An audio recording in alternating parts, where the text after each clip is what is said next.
Salut, c'est Sonia Mdiaba. Coucou à toute la diaspora africaine.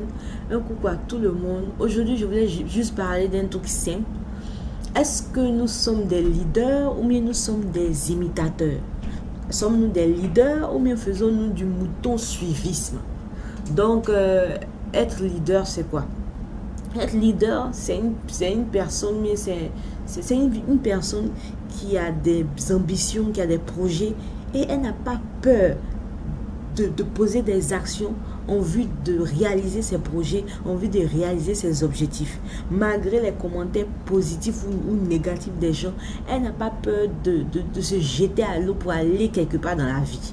Et ce qui est bien aussi, c'est que ces gens de personnes-là, ils motivent, ils encouragent. Ça veut dire qu'ils dégagent une aura positive autour d'eux, qui emmène les autres aussi à vouloir s'élever et puis aller quelque part dans leur vie. Différent des imitateurs. Les imitateurs, la plupart d'entre eux, voilà comment ils réfléchissent. Ils se disent, ça là, devant les gens, quand il est venu me lancer dans ça là, il est venu me lancer dans ci, il est venu me lancer dans ça. Ah, ça c'est quoi? Les gens vont trop parler dans mon affaire. Les gens vont trop parler comme si, ils vont dire trop. Je préfère rester là. De toute façon, le truc est tracé là. Voilà la route qui est tracée là. On n'a qu'à suivre. Et suivre seulement, c'est tout. Et venir m'exposer comme ça au grand public. Ah, moi, je ne peux pas dire. Ah, c'est bon. Et je pense qu'il y a une autre manière d'accéder de réaliser mes objectifs. Mais quand même, faut pas mettre la bouche des gens sur moi. C'est ce qu'ils vont dire, non? Faut pas mettre la bouche des gens sur moi. C'est-à-dire que quelque part, il faut plus attention à ce que les autres vont dire qu'à ce qui est au-dedans d'eux qui est en train de bouillonner pour pouvoir aller de l'avant. Donc, sommes-nous des leaders ou bien des imitateurs, des gens qui font du mouton suivisme? C'est nous maintenant qui décidons si nous voulons être des leaders ou bien des imitateurs. Sinon, au-dedans de nous, là, nous avons tous les facultés d'un leader. Nous avons tous des objectifs, nous avons tous des ambitions, nous avons tous des projets. Nous savons plus ou moins comment faire pour accéder à ces projets. Même si la vie est dure, comment, au-dedans de nous, là, nous voyons avec nos réalités comment on peut faire par-ci, par-là, comment ça... C'est-à-dire qu'au-dedans de nous, ça bouillonne. On veut faire quelque chose, on veut produire quelque chose. La vie, là, nous a montré d'une manière microscopique comme d'une manière gigantesque des situations où nous avons expérimenté le leadership. Dans notre famille, dans nos classes, dans notre vie de tous les jours, dans notre famille. Peut-être nous sommes des grands frères, des grandes sœurs. Ça veut dire que quelque part, on a été le modèle de quelqu'un. Quelque part, il y a des gens qui nous ont regardé, qui disent « moi, je vais être comme elle est trop forte de caractère, elle sait ce qu'elle veut, elle ne mâche pas ses mots, cette personne. » À l'école, peut-être, on a eu ces positions de quoi? C'est moi qui prends le cahier, c'est moi qui suis le maître. Comment ça s'appelle ça? On a dit comme, on dit élève. J'ai toujours été élève de classe. Mais c'est ça, c'est pas ça.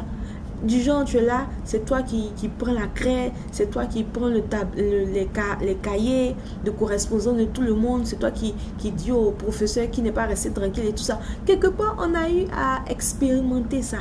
Donc, on ne peut pas dire, là où nous sommes assis, là, après 20, en tout cas, pour la plupart d'entre nous, après un quart de siècle, tu ne peux pas dire que non, vraiment c'est dur, je ne peux pas faire quelque chose, je n'ai pas les moyens, je n'ai pas le tout. Hey, c'est avec tes moyens de bord que tu fais. Même si financièrement tu es bloqué, c'est avec tes moyens de bord que tu fais. Il y a ton intelligence, il y a ta bouche, il y a certains dons que tu as, que tu peux essayer d'expérimenter pour pouvoir aller loin. Dans un leader là, tu te laisses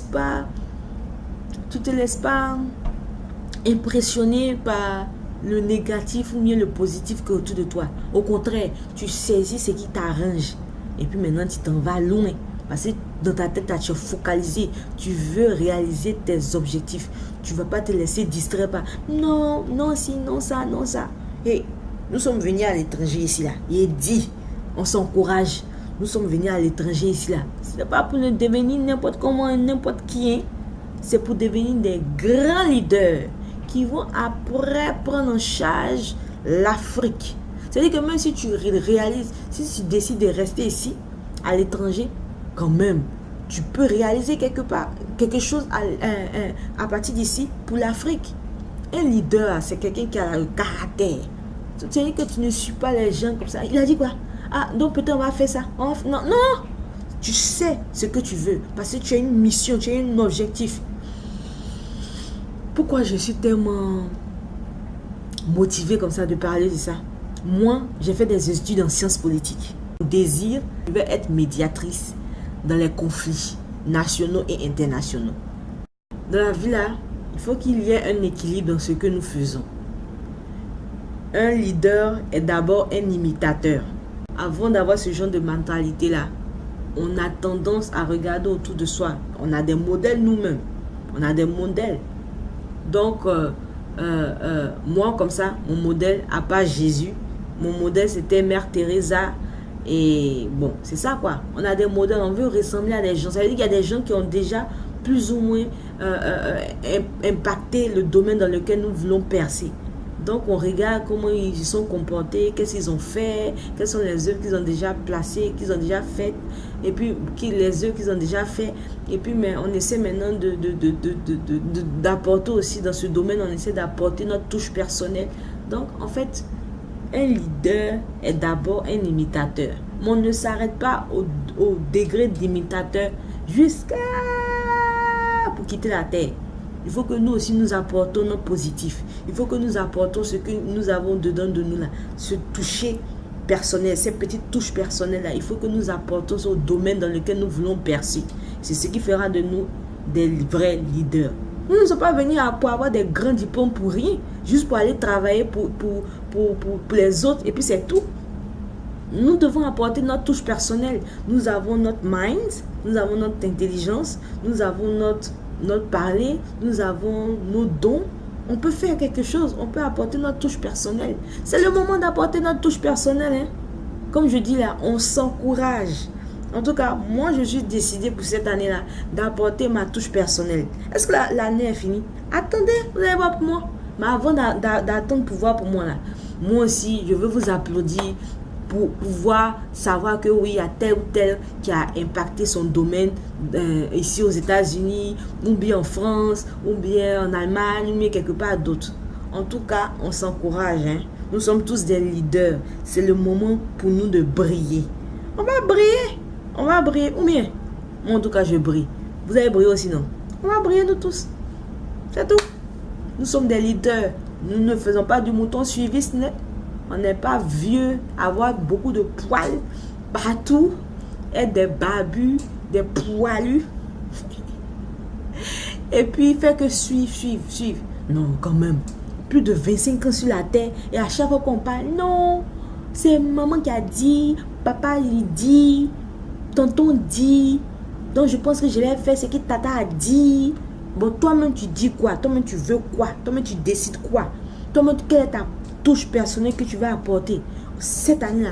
Tu décides quoi? Quel est ton plan de stratégie? Qu'est-ce que tu veux? Nous sommes des leaders, ok?